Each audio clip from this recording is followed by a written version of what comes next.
साधक जो वाणी पर संयम रखना जानता हो। राहुल को सम्यक वाणी का महत्व समझाते हुए बुद्ध ने एक बार यह दृष्टांत सुनाया था। एक राजा के पास बहुत बलशाली हाथी था। वह हाथी 500 हाथियों के जितना कार्य करने की क्षमता रखता था। युद्ध में जाने से पहले उसे अस्त्रों शस्त्रों से पूरी तरह लैस किया जाता था।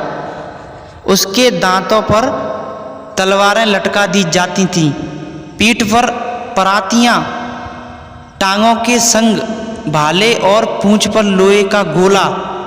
इस तरह ढेरों ढेर हथियारों से सुसज्जित हाथी को देखकर महावत बहुत प्रसन्न होता था, पर साथ ही वह अपने हाथी की एक कमजोरी को भी जानता था।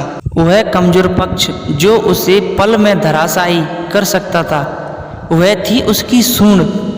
महावत को यह पता था कि यदि हाथी की सूंड पर एक भी तीर लग गया तो उसका सारा बल, सारे अस्त्र शस्त्र धरे के धरे रह जाएंगे।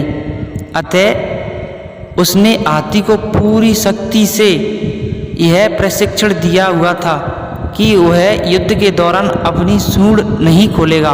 पर एक बार युद्ध के दौरान जहां हर ओर से तीरों की बरसात हो रही थी, उस हाथी ने अपनी सूंड पर से संयम खो दिया। लालचवश पास गिरी हुई वस्तु को उठाने के लिए उसने अपनी सूंड बढ़ा दी। महावत ने उसी दिन राजा को यह सूचना दी। तत्क्षण यह निर्णय लिया गया कि अब यह हाथी युद्ध में ले जाने योग्य नहीं रहा। इतना बल होते हुए भी वह हाथी अपना मूल्य खो बैठा। बुद्ध कहने लगे, इसी तरह राहुल, एक साधक का जब अपनी वाणी पर संयम नहीं रहता तब वह भी अपना मूल्य खो बैठता है। अन्य बहुत से गुण व विशेषताएं होते हुए भी वह धर्म युद्ध जीतने योग्य नहीं रहता।